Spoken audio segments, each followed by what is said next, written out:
വയനാട്ടിലേക്ക് ഒന്ന് പോകാം. കണ്ണൂർ ജില്ലയുടെ സാഹചര്യങ്ങളിലേക്ക് ഒന്ന് പോകണം. കണ്ണൂരിൽ നേരത്തെ പറഞ്ഞ പോലെ പയ്യന്നൂരിലും തളിപ്പറമ്പിലുമൊക്കെ CPM വലിയ വിമത പോരാട്ടങ്ങൾ ആലപ്പുഴ ജില്ലയിലെ അമ്പലപ്പുഴയുടെ കാര്യം പറഞ്ഞ പോലെ ഫേസ് ചെയ്യുന്ന ഒരു ജില്ല കൂടിയാണ്. പക്ഷേ ഉറച്ച കോട്ടയാണ് കണ്ണൂർ ജില്ല എന്ന് CPM സംബന്ധിച്ചിടത്തോളം. നമുക്ക് LDFന് കണ്ണൂർ ജില്ലയിലെ നമ്മൾ UDF ഉറപ്പിച്ച മണ്ഡലങ്ങൾ എന്നുള്ളത് 3 എണ്ണമാണത്. കണ്ണൂരും ഇരിക്കൂറും പേരാവൂരും. കണ്ണൂർ, ഇരിക്കൂർ, പേരാവൂർ എന്നീ മണ്ഡലങ്ങൾ UDF ഏത് സാഹചര്യത്തിലും ഉറപ്പിക്കുന്നു. കണ്ണൂർ കഴിഞ്ഞ LDFിനൊപ്പമായിരുന്നു, പക്ഷേ ഇത്തവണ അവിടെ ജയിക്കാൻ സാധിക്കുമെന്ന് അവർ വിശ്വസിക്കുന്നു. പയ്യന്നൂർ, കല്യാശ്ശേരി, ധർമ്മടം, മട്ടന്നൂർ, തളിപ്പറമ്പ്, തലശ്ശേരി എന്നീ 6 മണ്ഡലങ്ങൾ ഏത് സാഹചര്യത്തിലും എത്ര തരംഗമുണ്ടായാലും തങ്ങൾക്കൊപ്പം നിൽക്കും എന്ന് LDFും ഉറപ്പിക്കുന്നു. ഇതിനകത്ത് ശരിയാണ്. പയ്യന്നൂർ, കല്യാശ്ശേരി, ധർമ്മടം, മട്ടന്നൂർ, തളിപ്പറമ്പ്, തലശ്ശേരി, ഇതിൽ ഞാൻ അഴീക്കോട് കൂടി ചേർക്കുകയാണ്. അഴീക്കോടും LDF ഉറപ്പിച്ച ഒരു മണ്ഡലം തന്നെയാണ്. അഴീക്കോടിൽ ഇത്തവണ ഒരു നല്ല മത്സരം നടന്നു, പക്ഷേ അട്ടിമറിക്ക് സാധ്യതയില്ല. സുമേഷ് അവിടെ ശക്തനായ ഒരു സ്ഥാനാർത്ഥി തന്നെയാണ് അല്ലേ. മാത്രമല്ല സുമേഷ് MLA എന്ന രീതിയിലും സുമേഷ് നല്ല പ്രവർത്തനം അഴീക്കോട് നടന്നിട്ടുണ്ട്. അപ്പോൾ അഴീക്കോട് കൂടി ഞാൻ LDFിന്റെ പക്ഷത്തേക്ക് വെക്കുകയാണ്. കണ്ണൂരും ഇരിക്കൂരും പേരാവൂരും UDFിന്റെ ശക്തി കേന്ദ്രങ്ങളാണ്. അതിനോടൊപ്പം കഴിഞ്ഞ തവണ നഷ്ടപ്പെട്ട കണ്ണൂർ കൂടി ഇത്തവണ തിരിച്ചു പിടിക്കുവാൻ കഴിയും. പിന്നെ ഇതിനകത്ത് നമ്മൾ ഉൾപ്പെടുത്താതിരുന്നത് കൂത്തുപറമ്പാണ്.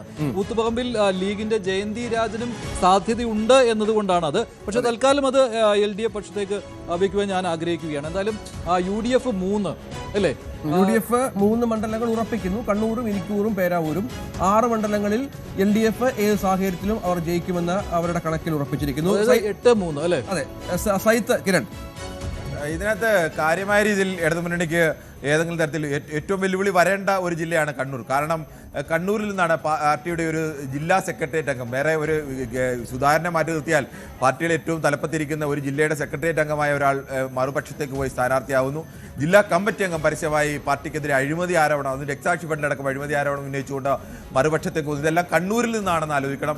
പക്ഷേ അപ്പോഴും കണ്ണൂരിൽ ഏതെങ്കിലും തരത്തിൽ ഒരു വലിയ വെല്ലുവിളി അല്ലെങ്കിൽ UDFിൻ്റെ ഒരു വലിയ നേട്ടമുണ്ടാക്കാൻ കഴിയുമെന്ന് പ്രതീക്ഷ. ഈ പറയുന്നതൊക്കെ തന്നെയാണ് കണ്ണൂർ, ഇരിക്കൂർ, പേരാവൂരിനെ സംബന്ധിച്ചിടത്തോളം അത് അങ്ങനെ അങ്ങ് ഉറപ്പിക്കാമെന്ന് നമുക്കിപ്പോഴും പറയാൻ കഴിയില്ല. പേരാവൂരിൽ UDF ഉറപ്പായി വിജയം കാണുന്നു എന്നതുപോലെ തന്നെ LDFും ഉറപ്പായി. പക്ഷേ കിരൺ, ഞാൻ അതിനോട് വിയോജിക്കുകയാണ് കേട്ടോ. പേരാവൂർ സണ്ണി ജോസഫ് തന്നെ ജയിക്കും. KK ശൈലജ കരുത്തുറ്റ ഒരു സ്ഥാനാർത്ഥിയാണ്, ജയിക്കണമെന്ന് നമ്മളെല്ലാവരും ആഗ്രഹിക്കുന്ന ഒരു സ്ഥാനാർത്ഥിയുമാണ്. പക്ഷേ പേരാവൂരിൽ സണ്ണി ജോസഫിനോട് ജയിക്കുവാൻ കഴിയില്ല. അത് UDFിന്റെ ഒരു ഉറച്ച സീറ്റാണ്. ഗ്രൗണ്ട് റിപ്പോർട്ട് അത് തന്നെയാണ്. പേരാവൂരിൽ സണ്ണി ജോസഫിന് തന്നെയാണ് സാധ്യത. KK ശൈലജ ഇത്തോടെ നിയമസഭ കാണും. മഞ്ജുഷ, അതിന് തന്നെയാണ് കൂടുതൽ സാധ്യതയുള്ളത്. അതിൽ ഞാൻ വിയോജിക്കുന്നില്ല. പക്ഷേ പേരാവൂർ ഒരു കാരണവശാലും UDFിന്റെ ഉറച്ച സീറ്റാണെന്ന് പറയാൻ കഴിയില്ല. KK ശൈലജ ജയിച്ചിട്ടുള്ള സീറ്റാണ്. സണ്ണി ജോസഫിന് പരാജയപ്പെട്ടത്, പിന്നീട് പരാജയപ്പെടുന്നത് 3000 വോട്ടിനാണ് എന്നതൊക്കെ ആലോചിക്കണം. സണ്ണി ജോസഫിന് ഒരിക്കലും ഒരു വമ്പൻ മാർജിനിൽ അവിടെ വിജയിക്കാൻ കഴിഞ്ഞിട്ടില്ല. കഴിഞ്ഞ തവണയും സണ്ണി ജോസഫ് ചെറിയ മാർജിനിൽ മാത്രമാണ് വിജയിച്ചത്. ഇത്തവണ ഒരു UDF അനുകൂല തരംഗം കൂടി ഉണ്ടെങ്കിൽ അതിൽ കൂടുതൽ വിജയിക്കാനുള്ള സാധ്യത അത് തള്ളിക്കളയാൻ നമുക്കാവില്ല. അവിടെ തന്നെയാണ് മേൽക്കൈയുള്ളത്, അതിൽ സംശയവുമില്ല. ഈ കഴിഞ്ഞ തവണത്തേക്കാൾ വ്യത്യസ്തമായി സണ്ണി ജോസഫ് ഇപ്പോൾ ഒരു സംസ്ഥാന താരമാണ്. കാരണം KPCC പ്രസിഡന്റ് എന്ന സ്ഥാനമുള്ളത് കൊണ്ട് തന്നെ ആ ഒരു മുഖത്തിൽ കൂടിയാണ് അദ്ദേഹം മത്സരിക്കുന്നത്. മന്ത്രിസ്ഥാനം ഉറപ്പുള്ള, എന്തായാലും UDF വന്നാൽ മന്ത്രിസ്ഥാനം ഉറപ്പുള്ള ഒരു ഇത് സണ്ണി ജോസഫിന് കഴിഞ്ഞ തവണ വരെ അതില്ലായിരുന്നു. അതെ, ഈ നമ്മൾ ആരും പെടുത്താത്ത കൂത്തുപറമ്പ് ഇത്തവണ UDFിന് അനുകൂലമായ റിസൾട്ട് അവിടെ ഉണ്ടായാൽ അവർ വളരെ കൗതുകം കൂടിയുണ്ട്. കാരണം ജയന്തി രാജൻ എന്ന് പറയുന്ന ഒരു മുസ്ലിം ലീഗിലെ ഒരു മുസ്ലിം അല്ലാത്ത ഒരു MLA അവിടെ നിന്ന് ഉണ്ടാകുന്നു എന്നൊരു വളരെ കൗതുകം കൂടി അതിൻ്റെ അകത്തുണ്ട്. അപ്പം ലീഗിന്റെ ആ പരീക്ഷണം വലിയ വിജയമാണ് എന്ന രീതിയിൽ പോലും ചർച്ച ചെയ്യപ്പെട്ടേക്കാം. പയ്യന്നൂരിലും തളിപ്പറമ്പിലും ഒക്കെയുള്ള ഈ വിമത പോരാട്ടങ്ങൾ ഒരു തരത്തിലും CPMനെ അവിടെ ബാധിക്കാൻ ഇടയില്ല. അപ്പോൾ കൂത്തുപറമ്പ് UDF പക്ഷത്തേക്ക് പോകാനും സാധ്യതയുണ്ട് അല്ലേ. കൂത്തുപറമ്പില് ജയന്തി രാജൻ ജയിക്കാനുള്ള സാധ്യതയുണ്ട്.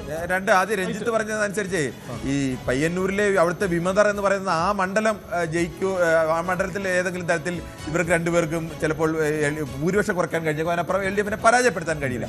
പക്ഷെ അവർ കേരളത്തിലാകെ ഉണ്ടാക്കിയ ഇമ്പാക്ട് എന്ന് പറയുന്നത് അത് അതിലുമൊക്കെ എത്രയോ വലുതാണ്. അതുകൊണ്ട് ആ മണ്ഡലം വിജയിച്ചു എന്ന് കരുതി അവരെ തള്ളിക്കളയാനും കഴിയും. കിരൺ ആദ്യം പറഞ്ഞാണ് ഏറ്റവും പ്രധാനപ്പെട്ട കാര്യം. അദ്ദേഹം കണ്ണൂർ ജില്ലയല്ല മറ്റൊരു ജില്ലയിലാണ് ഇത് സംഭവിക്കുന്നതെങ്കിൽ ആ ജില്ലയിൽ അമ്പാടെ തകർന്നു പോകുന്ന സാഹചര്യം ഉണ്ടായേനെ. സംഘടനാ മികവിൽ കോട്ടയാണ് കണ്ണൂരിനെ സംബന്ധിച്ചിടത്തോളം, അത്രത്തോളം ഉറച്ച കോട്ടയാണ് കണ്ണൂർ ജില്ല. പക്ഷേ അവിടെ 2 വിമത സ്വരങ്ങൾ പാർട്ടിയെ സംബന്ധിച്ചിടത്തോളം മറ്റ് സ്ഥലങ്ങളിലും കൂടി ഞാൻ വേണമെങ്കിൽ പറയാം. ഈ ആകെ കണ്ണൂർ ജില്ലയിൽ 5 സീറ്റുകൾ പരാജയപ്പെട്ടത് 2011 മാത്രമാണ്. 2011 ഒന്നാം VS സർക്കാരിന്റെ അടുത്ത വീണ്ടും ഒരു മത്സരത്തിലേക്ക് വരുന്നു. ആ ഒരു തെരഞ്ഞെടുപ്പ് അല്ലാതെ UDF ജയിക്കുമ്പോഴും LDF ജയിക്കുമ്പോഴും ഒക്കെ LDF സംബന്ധിച്ച് അത്തരത്തിലൊരു പരാജയം കഴിഞ്ഞ ഒരു 25 വർഷത്തിനിടയിൽ ഉണ്ടായിട്ടില്ലാത്ത ഒരു ജില്ല കൂടിയാണ്. ആ പരാജയം എന്തായാലും അങ്ങനെ ഒരു അതുകൊണ്ട് ഒരു ഭരണം നഷ്ടപ്പെട്ടു പോകുന്ന അവസ്ഥയിലേക്ക് അങ്ങനെ വരുമ്പോൾ അഴീക്കോടാണ് ഈ UDF പക്ഷത്തേക്ക് ചേർത്ത് വെക്കാൻ പറ്റുന്നത് അല്ലെ. കൂത്തുപറമ്പും അഴീക്കോടുമാണ് അല്ലെ. അങ്ങനെ വരുമ്പോൾ പരമാവധി 5 സീറ്റുകൾ അല്ലെ. അത് നേരത്തെ മജീഷ് പറഞ്ഞ പോലെ സുമേഷ് എന്ന് പറയുന്നത് പാർട്ടിക്ക് അതീതമായി അവിടെ ഒരു സ്വാധീനമുള്ള ഏറ്റവും സാധാരണക്കാർക്കൊപ്പം നിൽക്കുന്ന അങ്ങനെ ഒരു സുമേഷിന് ഒരു വ്യക്തിപരമായ സ്വാധീനമുണ്ട്.